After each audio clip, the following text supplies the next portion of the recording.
Hello and welcome to the Radiate Wellness Podcast with your host, metaphysician, Reiki master, and hypnotherapist, Christy Clemens Hoffman. Each week, we will discover teachings, tips, and tools to radiate your best life ever with practitioners, authors, and luminaries to help you on your path.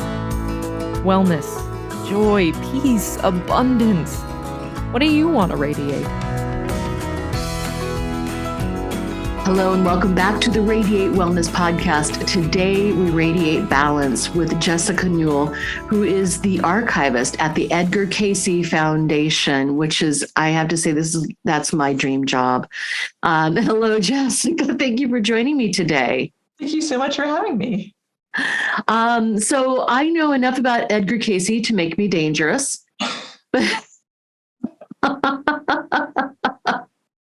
So I know that Edgar Cayce was known as the sleeping prophet, right? Why was he known as the sleeping prophet? Can you tell us more about Edgar Cayce? Yeah, so the author Jess Stern coined that phrase, the sleeping prophet, when he was writing his biography of Edgar Cayce. So Mr. Cayce was born in Hopkinsville, Kentucky in 1877 to a farming family. And he, throughout his childhood, would have interesting, you could call them supernatural experiences. So he witnessed his grandfather's death at a very young age, and he would then see his grandfather's spirit in different places around the farm. And Edgar's mother and grandmother were very, open and supportive of him. So they had both his grandmother and mother had very close relationships with. And so they didn't make him feel like that was a strange thing or an odd thing at all, just something naturally that could occur. Right. But he didn't get to the point when he was kind of delving into more a psychic reading kind of work until around 1900, 20s. And he lost his voice, and he tried for months to get it back, went to different doctors. They just couldn't figure out what was going on. And in early 1901, he ended up being put under hypnotic trance by a hypnotist who had come into town. Oh my goodness. And he, went into trance and directed himself on how to heal his throat so he could speak once he woke up, had no memory of what he said. The gist of it was he was increasing the circulation, the blood flow around his throat. Oh my God. Reading. And so over the next, months and years, he was just experimenting and trying to figure out what this ability was, because he had no idea what were the mechanics of this, where is this coming from? And so, we're so familiar today with the different types of readings he gave and the whole system of how that worked. And he was really figuring it out on the fly in his early married life. My goodness.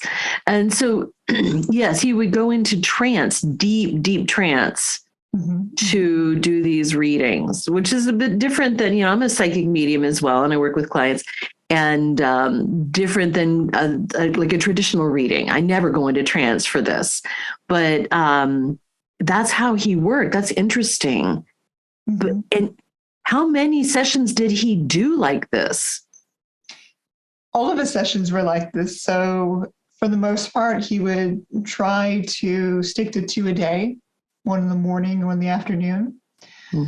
But later on in his life, especially during the 1940s, when his name was being, shared all around the country, he was being very well known after his biography was published. His son, Hugh Lynn's college friend, Thomas Segru, who was a journalist and a writer, wrote this biography of him, which became popular. You had people from all over the country writing into Edgar Cayce to see if they could get a reading.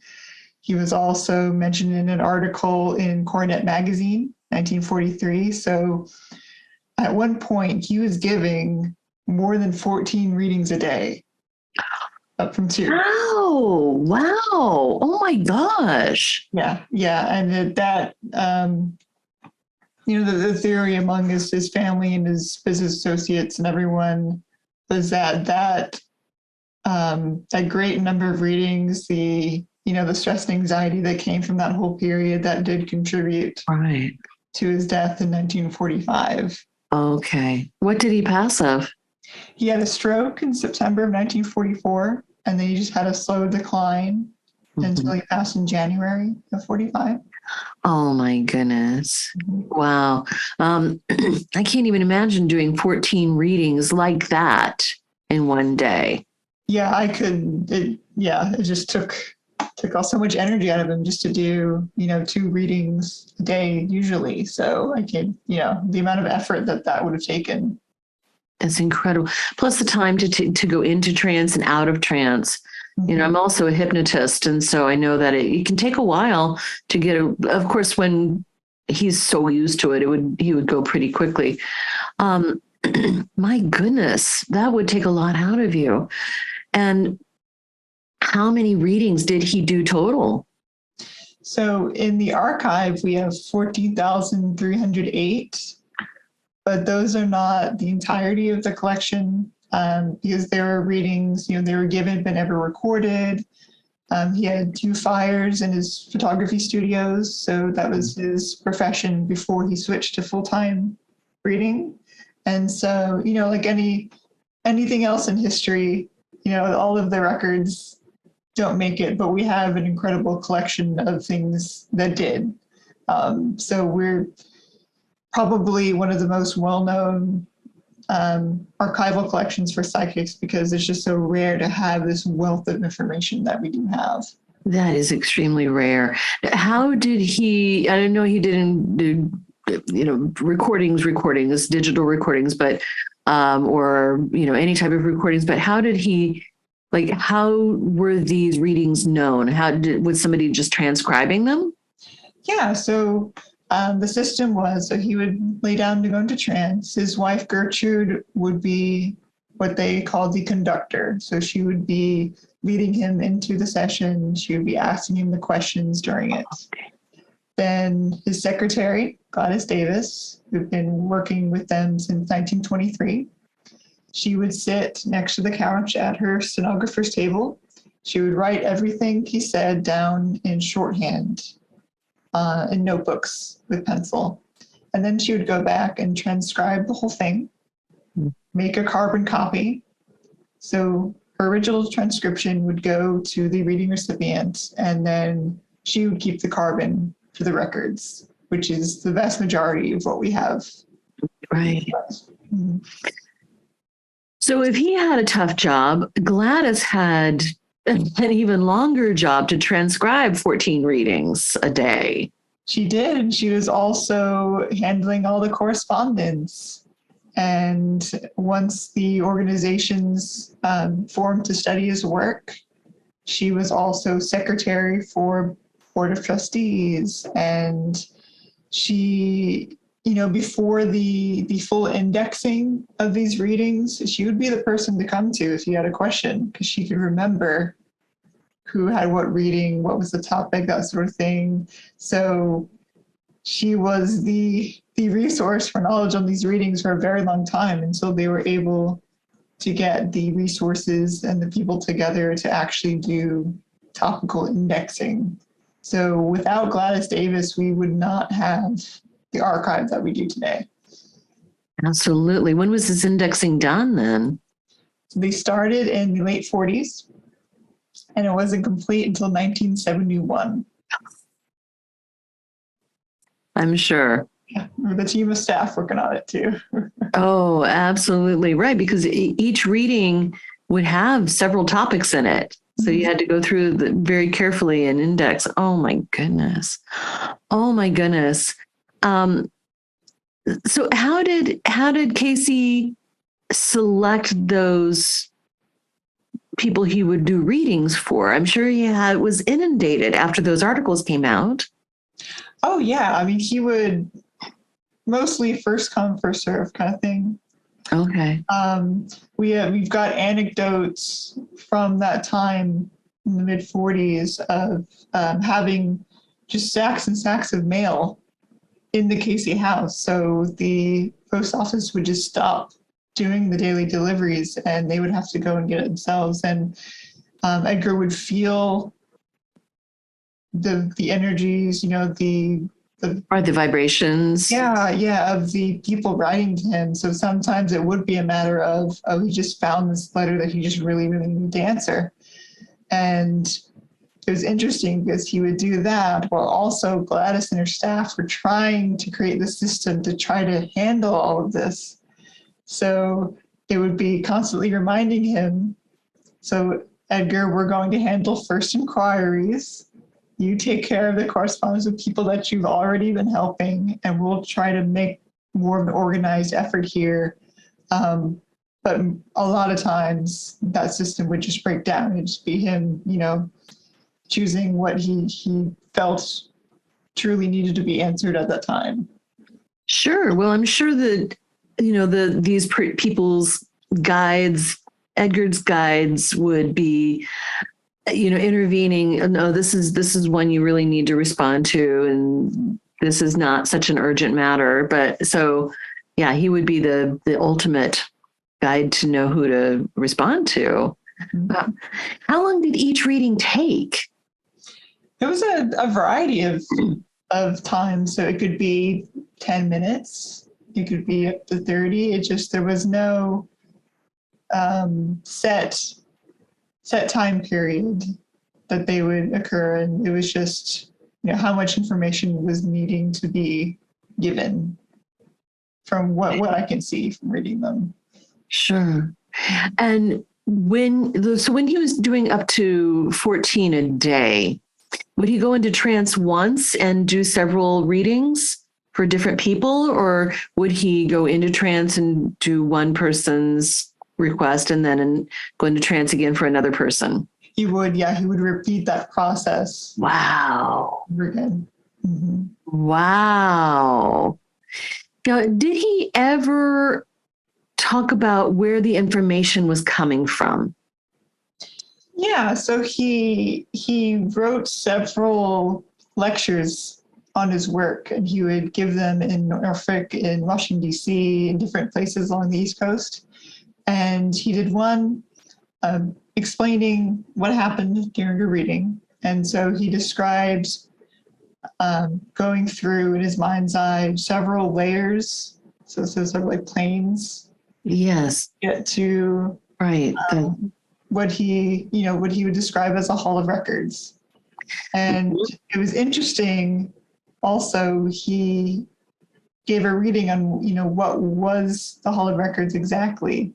And it came back that his perception as a hall of records, it didn't actually look like that, but that was what his mind could understand as a hall of records. So is it a man with a big book? Not necessarily. It may be just a way for his mind to understand that. And so that may be the source. Sometimes he described tapping into a person's subconscious. So their subconscious would be more understanding of what was going on with them on a physical level. And that's he would receive information as well. So he really differed from, say, spiritualists working at the time. In that same lecture that he gave in Norfolk, he was saying, "I'm not a spiritualist." I don't and said it. But he did, have contact with spiritualists. Sure. North especially. Right, he's spiritualist adjacent. Yeah. He gave readings for Eileen Garrett, and she gave readings for him. Now, who's Eileen Garrett? So Eileen Garrett worked in originally Britain. She moved to New York City as well. So in the 1930s, Edgar Cayce's son, Hugh Lynn, was going to New York City and meeting all these different people who were interested in metaphysical abilities. And so Eileen was one medium that they became acquaintances. And she would work through what she called a control. So an entity that she would connect with who would give her the information. And she's a fascinating person. as well. And she started her own publication company. Oh, interesting. Yeah, so she formed Creative Age Press as her imprint. What is it? What is it called again? Creative Age Press. Creative Age Press. Yeah. Uh-huh. Yeah, so it's really interesting looking at the correspondence in this collection as well, because Edgar wasn't working in a bubble. He was Right. trying to figure out, what was his abilities and how did they relate to other people's and how could they learn from other people. And it's just a fascinating just web of relationships that they created over time. That is fascinating, right? Because I'm sure that all of those interested in metaphysical topics were keenly interested in what he was doing. Mm-hmm, mm-hmm. Yeah. Yeah. So you mentioned this publishing company from, this other psychic, this other medium. How did Cayce publish his readings right away? No, actually. So what they decided to do, so after Edgar's death, 1945, so the Board of Trustees of the Association for Research and Enlightenment, which is the organization that I work for today. Right. The ARE, right? Yes. So they were trying to decide what they were going to do, right? So you don't have Edgar Cayce to give readings for people. Now, what is the point of this organization moving forward? Right. Right. So there was suggestions of selling the readings, maybe to a university for study, or keeping them and sharing the information with others and trying to figure out how to do that. So that's what they decided ultimately to do. And so Thomas Segru, who wrote the biography, became the head of the publications department, the ARE. Yeah. So it started with articles, pamphlets, later books. They had founded the Edgar Cayce Publishing Company, which later became ARE Press. Mm-hmm. So they decided, in conjunction with indexing the readings, making them more accessible, they also had this publishing arm to get the information out to as many people as they could. Right. Yeah. I've got several of his books at home. There's one on karma.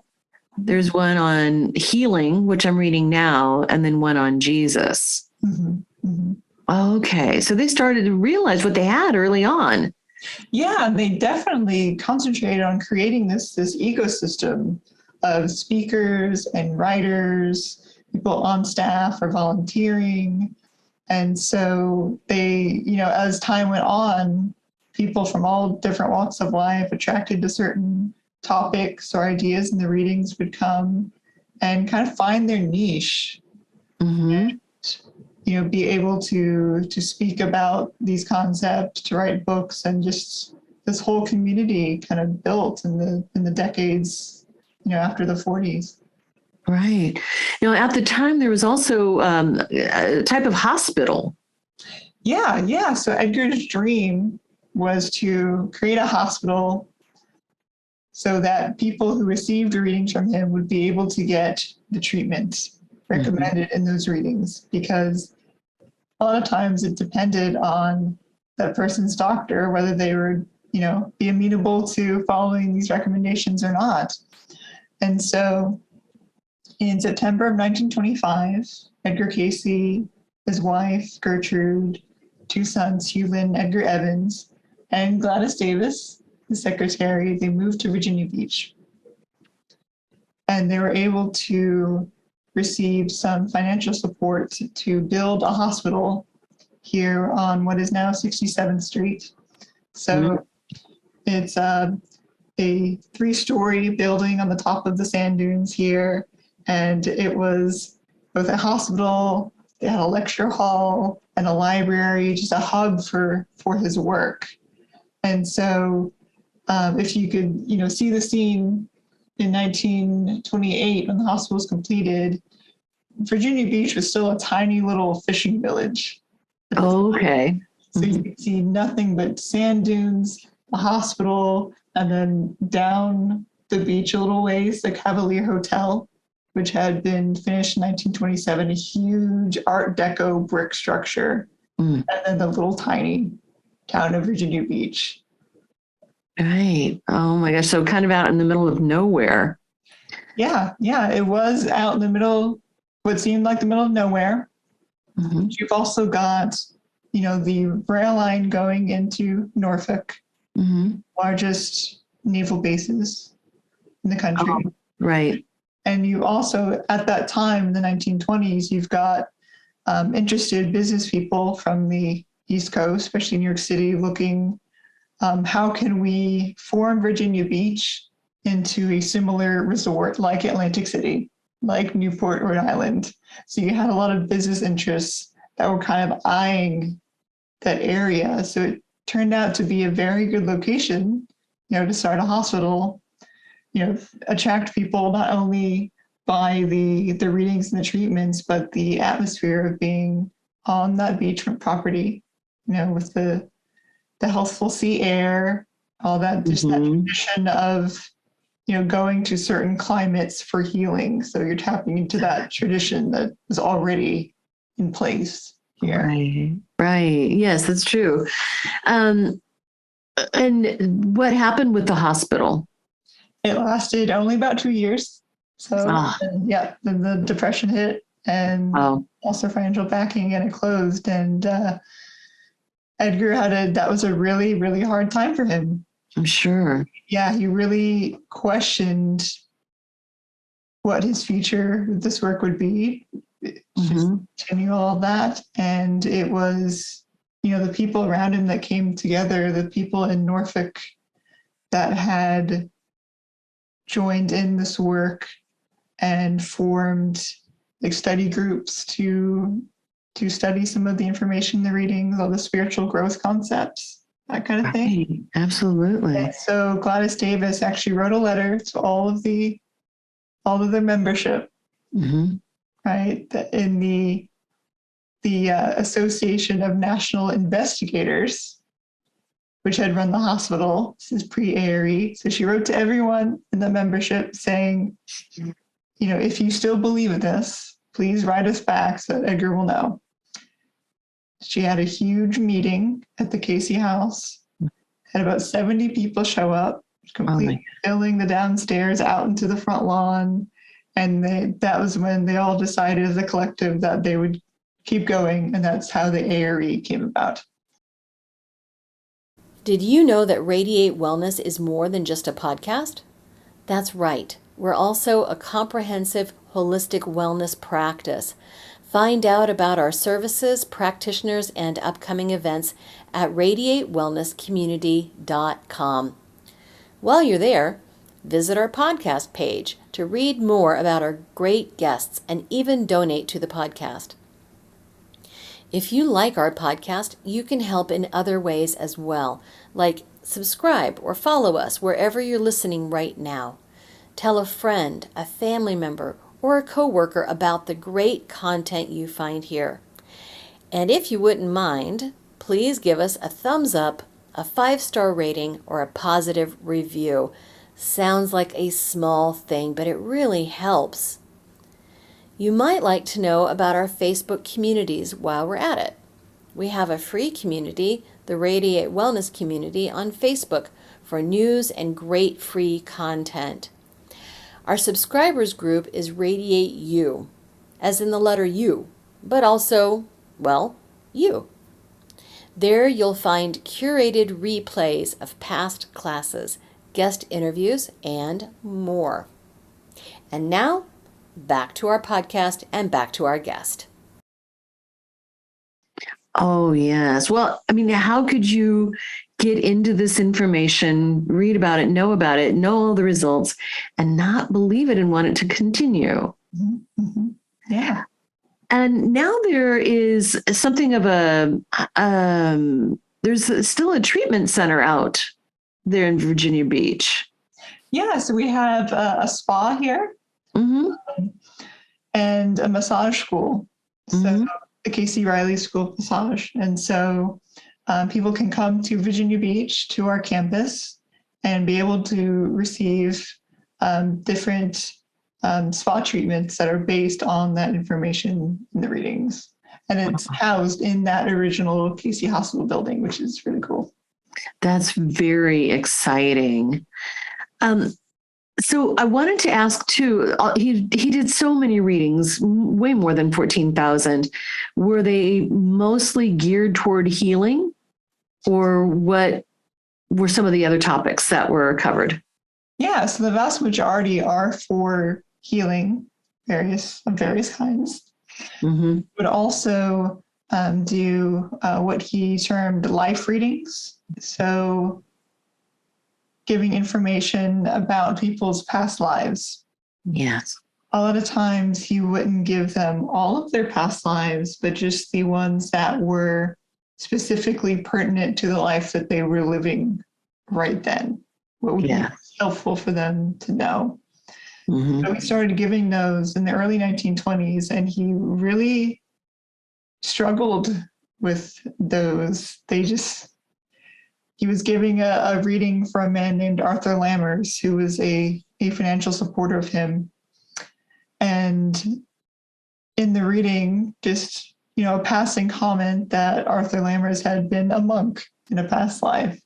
So Edgar woke up from that and was really surprised with that information that had gone through. And it took him a while to kind of accept that information that was coming through him. Mm-hmm. And apart from life readings, he would also give vocational readings as well. So people would come with business questions. What would their calling in life be? In the 1940s, he had a lot of servicemen and women that would be readings. Yeah. So a lot of times, maybe someone would write him and say, I've joined the Army. What part of the Army would be best suited to me? How could I be most helpful in this time that I do have in the service? Mm-hmm. And so he also gave a lot of spiritual growth related readings. So for example, there was a study group that formed in the early 30s to study those readings. It's called the 262 series. Okay. So every reading had a number. And so what started as a group wanting to increase their psychic ability, it really morphed into something a lot more than that. And it formed what was then called the Search for God group. And so that series of readings would give information on certain themes like cooperation, meditation, faith, and understanding. And so this group worked for several years, compiled all this information into an actual book, which was published in 1942, called A Search for God. And so today, the ARE still coordinates Search for God groups around the country that uses material. Oh, that's exciting. I would love to find one of those groups. That's amazing. Mm-hmm. So you mentioned past life readings, and this sounds, all his work sounds so familiar to Dolores Cannon's work, this lady in the picture above my head, that it's so amazing. There are these different people who come in at different times of our history to bring this knowledge out. But so anyway, I just see the parallels there. But when he was doing this work in the past life work, how was that seen? Was that common knowledge about past lives? It seems like that would be such a foreign concept at the time. Definitely. Yeah. I mean, it was very, very different. It definitely wasn't in the cultural zeitgeist, I would say, at all. Not at all. Yeah, his son, Hugh Lynn, flat out rejected it at first. He comes home from school during Christmas, and Edgar hands him a life reading. And, Hugh Lynn was not into it. He felt it was very invasive. Well, did Edgar, so was this reading on Hugh Lynn? Yes. So, Oh, yes. And the life readings tend to, it's not just like who you were in a past life. It's, what is your personality like? Your hopes, your dreams, desires, weaknesses, strengths. So it could be a lot for, for people to handle when they start reading this stuff. Like it was a lot for Hugh Lin, and eventually he did warm up a lot more and did accept the life readings what they were and wrote a lot about them for ARE. But definitely it wasn't smooth sailing for them. It was a lot of things that were a mystery that need to be worked out to figure out what were these readings about. Mm-hmm. And what about the general populace? How did they accept the past life information? Mm-hmm. Mm-hmm.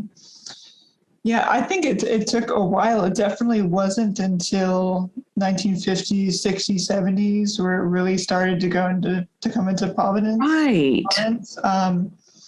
We've got several readings in a series called the work readings. So it was asking questions on how the ARE should be run, how should the work be shared with other people. Especially, the 1920s, getting to the early 30s, Edgar and his staff, his associates, they're really interested in how do we get the word out. And a lot of times they're thinking about writing articles and submitting to newspapers on the country. And they were trying to figure out what would be the best way to present this information. Right. Yeah. And it was very interesting. It was, the readings were very clear and consistent in their advice. They let the work speak for itself. Right. You don't need to sensationalize it. It's, it's very right. Don't need to sell it. Yeah.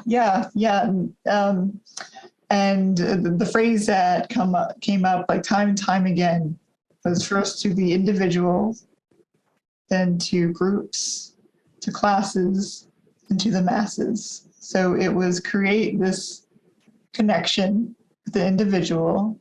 If they receive help from the readings, then they will share it with others, and then share the information with people from different walks of life. So for me, that classes aspect, sharing with classes, I think is different types of people. So for business people, for teachers, for people in different professions or avocations, how can this material help them?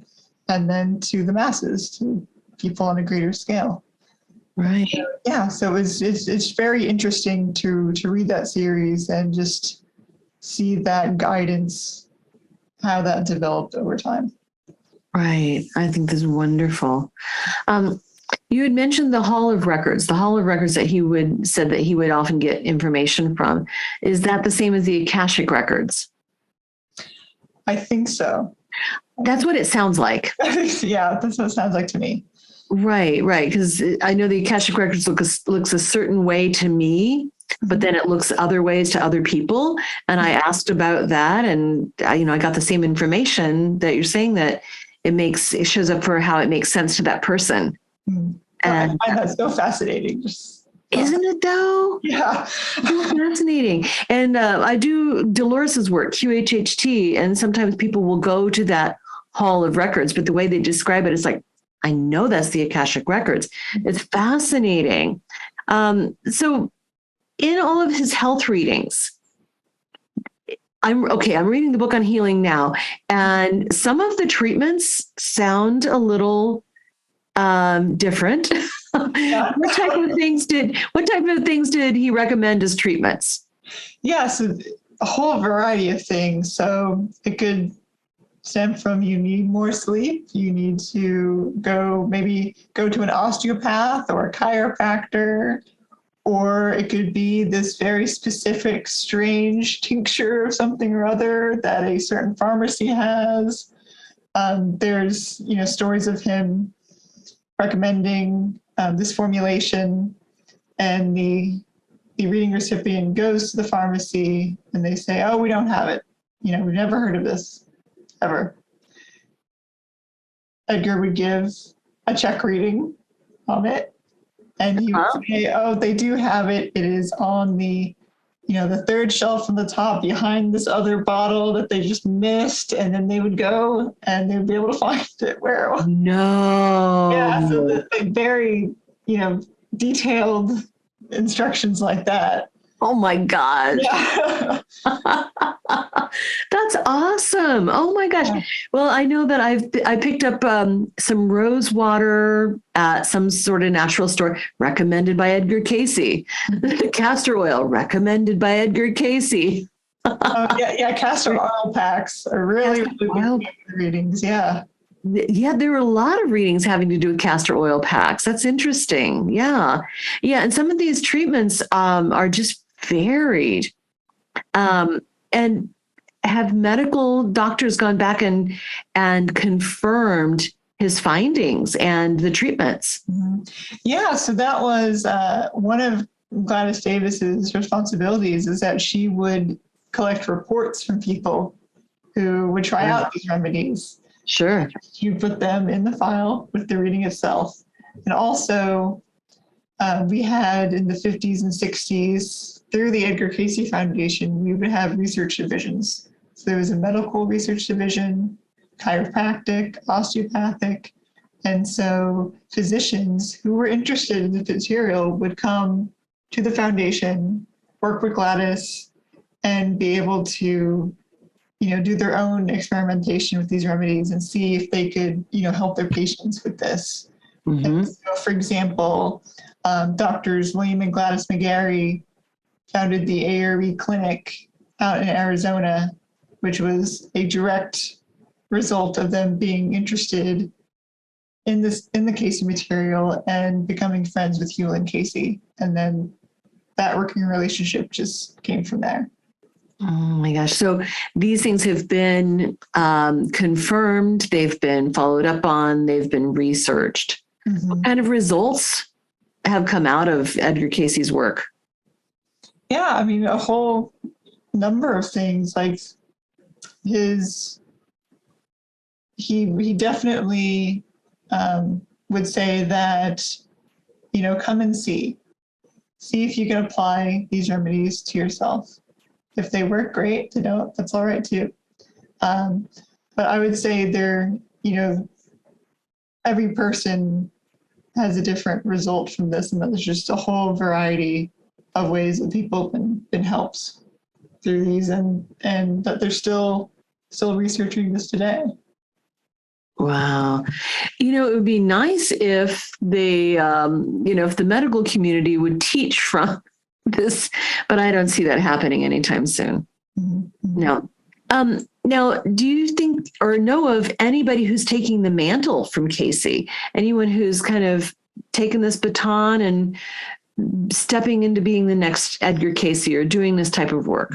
That I don't know of, actually. Mm-hmm. But I always found it interesting in his work. He definitely said that the readings that we all have abilities like this, that we can cultivate them. Right. And so, working with meditation and prayer and taking care of your physical body and just the whole mind, body, spirit dynamic there. And that there's a lot more potential that you can cultivate by taking care of yourself in this way.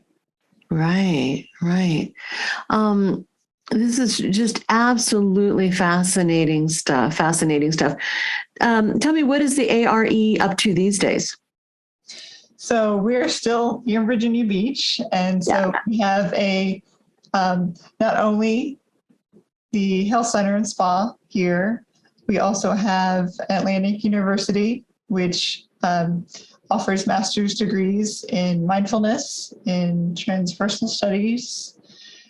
We also have our lovely library and conference center. And so we have an incredible library dedicated to metaphysical topics. So it started out as a tiny little library in the Cayce household, collecting books related on this material, and now it covers a whole wide range of topics. And also we have a meditation room. So every day at noon, we have a staff-led meditation. And then we have, many conferences throughout the year and all different types of topics, based in the Cayce material, but also by people who've been inspired by this work and have, expanded into their own fields of research. Right. We have a bookstore as well on campus. Sure. Where you can, find books from authors on these subjects, find some of these remedies that were recommended in the readings as well. And we have a beautiful meditation garden as well, that you can come and just enjoy the natural scenery and, do your meditation practice here. So we have all sorts of things going on all the time. It's a really lovely, vibrant community here on the beach. Right. Oh, that's amazing. And of course, as the archivist, you are in charge of the archives and the library, I would imagine. And so what do your duties entail? What does an archivist do at the Edgar Cayce Foundation? Yeah, so as the archivist, I am both taking care of all these historical records, and I'm also making them accessible for research.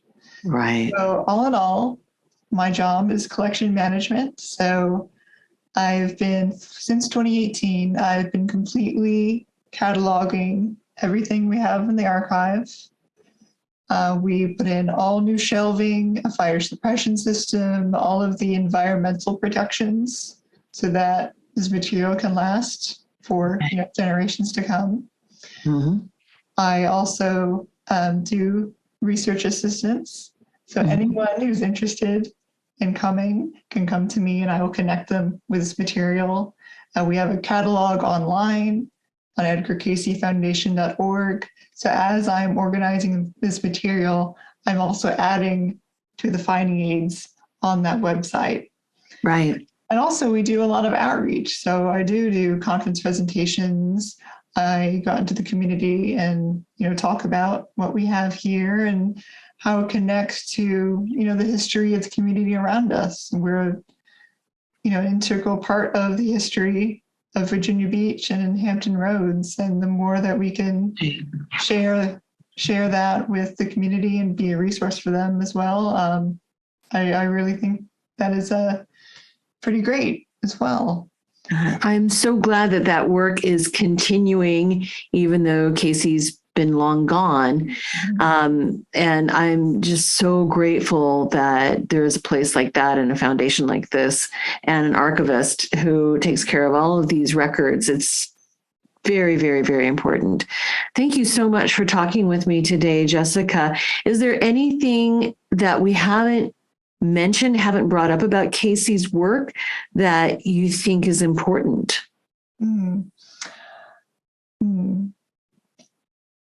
I can mention some projects that I've been working on recently. And so as part of my programming initiatives here, I'm running a study group with some colleagues of mine on the World Affairs series of readings. So Edgar gave these between the 1920s and the 40s, and it was all about economic conditions, political conditions, during the war, what was going to happen. And so it's very interesting to me that a lot of the questions Edgar was receiving were about, what is going to happen in the future. He almost never gave information like that back. It was always coming back to the questioner saying, what are you doing in your own life, for example, to help the people around you? How are you cultivating peace in your day-to-day lives? So our group is called the World Affairs Study Group. So we're looking at what are these readings teaching us about how to cultivate peace in our time. It was inspired back in February with Russia's invasion of Ukraine. Yes. And, my colleagues and I felt, we needed to be a resource for people. How do we respond to the situation? My husband and I were sitting watching the news.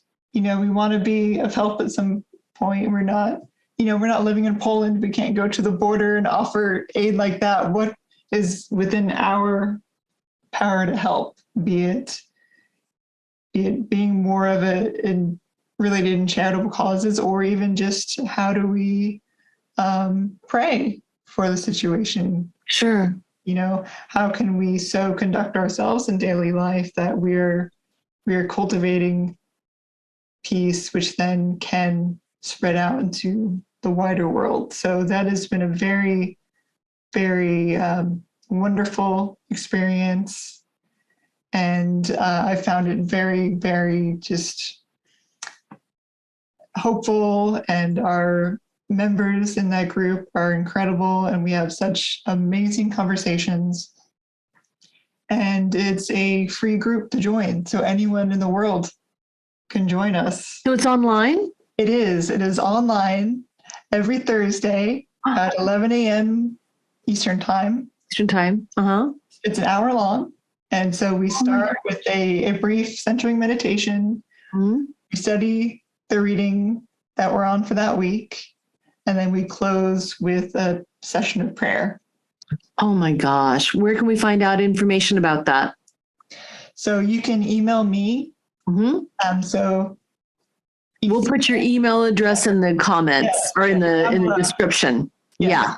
Yeah. So you'll email me. Uh-huh. I will give you all of the information, the Zoom link, kind of some, introductory info to get you familiar with the format of the meeting as well. But it's been such an amazing experience. It's the highlight of my week for sure.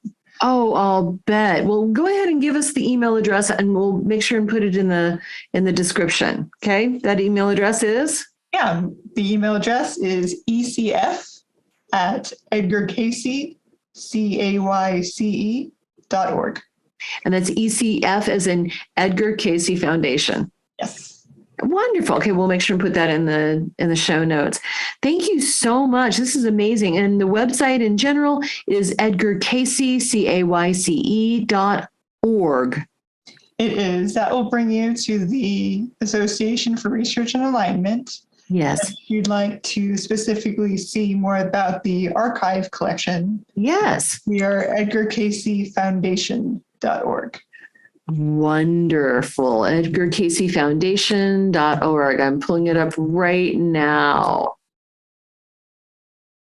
EdgarCayce.org and EdgarCayceFoundation.org. Wonderful. There's lots of information there. My goodness. That's amazing.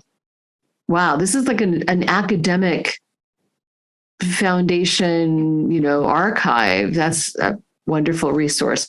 Thank you so much for your time today, Jessica. This has been very enlightening. Yeah, thank you so much. I had a ton of fun.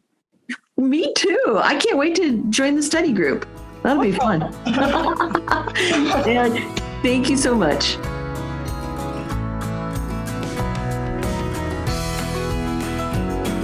Radiate Wellness is an international community of holistic and alternative healers dedicated to helping you create spiritual, energetic, and physical well-being.